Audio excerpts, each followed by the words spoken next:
Nantay niya pa ako. Nung dumating ako.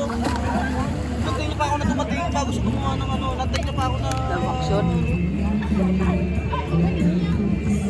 Hindi mo lang tumawag na, ano na po yun, sana na, takbo na natin, mamatay na anak natin. Wala man lang. Nantay niya ako. Ako yung pagdating ko. Ako pa nag-ano nun kasi hindi naman kayo yung anak. Ako doon. Naalala ko.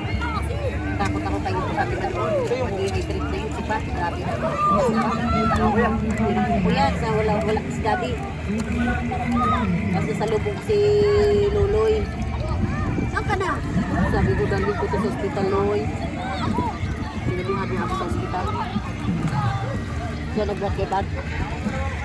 Pagdating doon sa hospital, kaya hindi pa rin kami ginalaw kasi wala kaming ano, walang pera. Talaga nakatindi na lang siya. Yung sumuka ulit ka sa hospital, hindi ka ulit.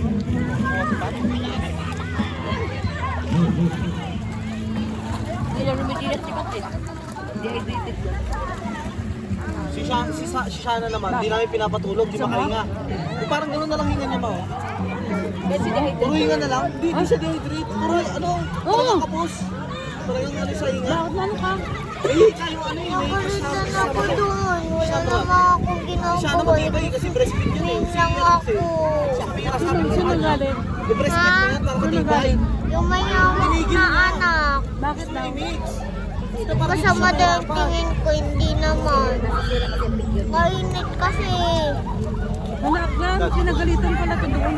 Sino? Bakit? Kasi ito ang tingin niya. Wali ka ka?